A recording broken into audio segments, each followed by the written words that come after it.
Colligative properties indicates the properties which depends on the number of particle of the solute present in the solution is known as the colligative properties. Colligative properties के base पर इस solution को 3 part में divide किया गया है main, जबकि एक फोर्थ पार्ट भी दिया गया है जो फोर्थ पार्ट ऑस्मोटिक प्रेशर को इंडिकेट करता है। तो हम कह सकते हैं कि कोलिगेटिव प्रॉपर्टीज डिपेंड करती है relative lowering of vapour pressure पर, एलिवेशन ऑफ बॉइलिंग पॉइंट पर, डिप्रेशन इन फ्रीजिंग पॉइंट पर, ऑस्मोटिक प्रेशर पर। तो ये ऐसी प्रॉपर्टीज हैं जो नंबर ऑफ पार्टिकल के बेस पर डिपेंड्स करती हैं। जैसे जैसे पार्टिकल आपके इंक्रीज करेंगे इस प्रॉपर्टीज में इंक्रीजिंग होगी और डिक्रीज करेंगे तो प्रॉपर्टीज में डिक्रीजिंग होगी। चलिए हम बात करते हैं सबसे पहले relative lowering of vapour pressure.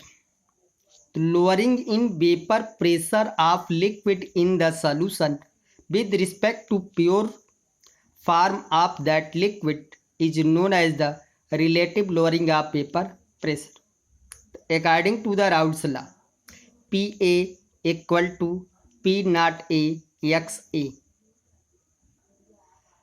where P naught A indicates the pressure of liquid in pure form, PA pressure of liquid in solution, XA mole fraction of that liquid.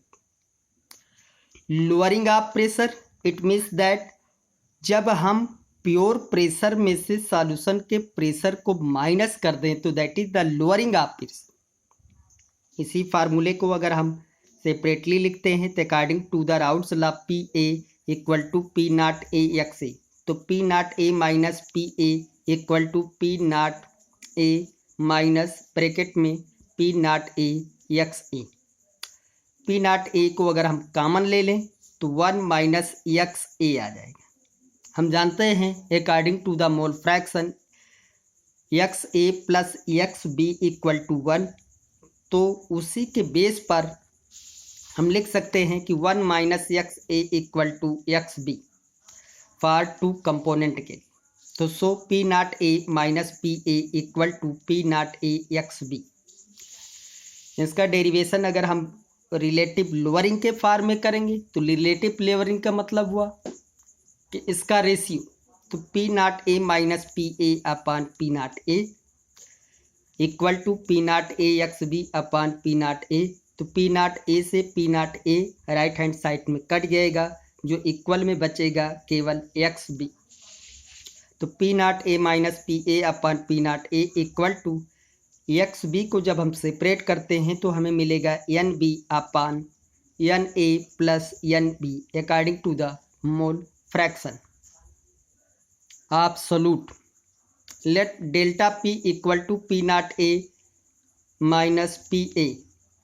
अब उसी के स्थान पर हम रख सकते हैं delta P upon P naught A equal to NB upon NA plus NB।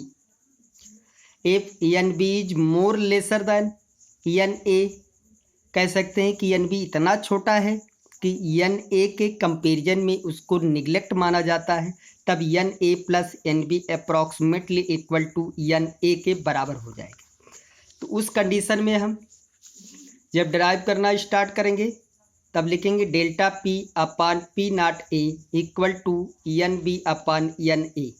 NB upon NA को जब हम ब्रेक करते हैं तो WB upon MB that is the mole fraction of the solute, और WA upon MA that is the mole fraction of the solvent.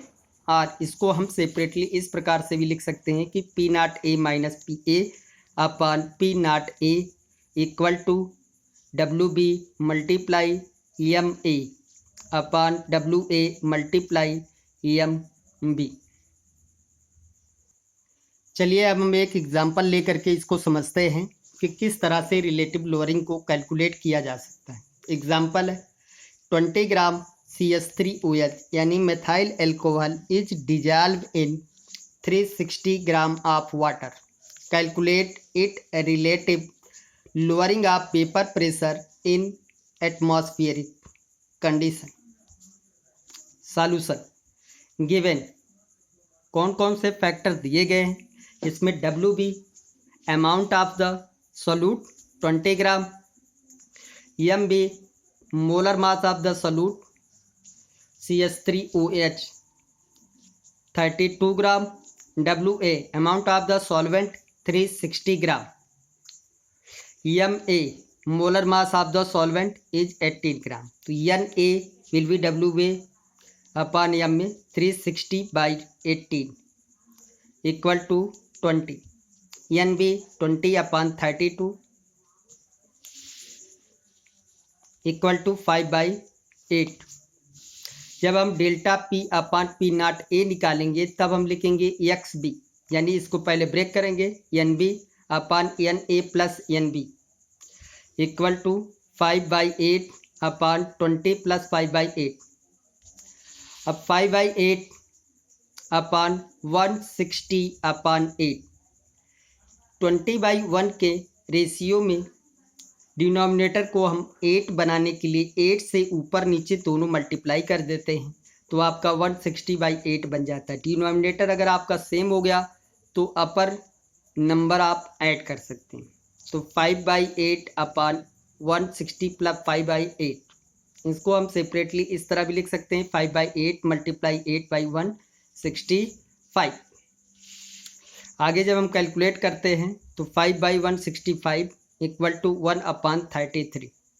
1/33 को divide करने पर हमको delta P upon P naught A equal to 0.038 ATM मिलता है, यानी कितनी lowering हुई, वो 0.03 के बराबर हुई थी। That is the relative lowering of vapour pressure.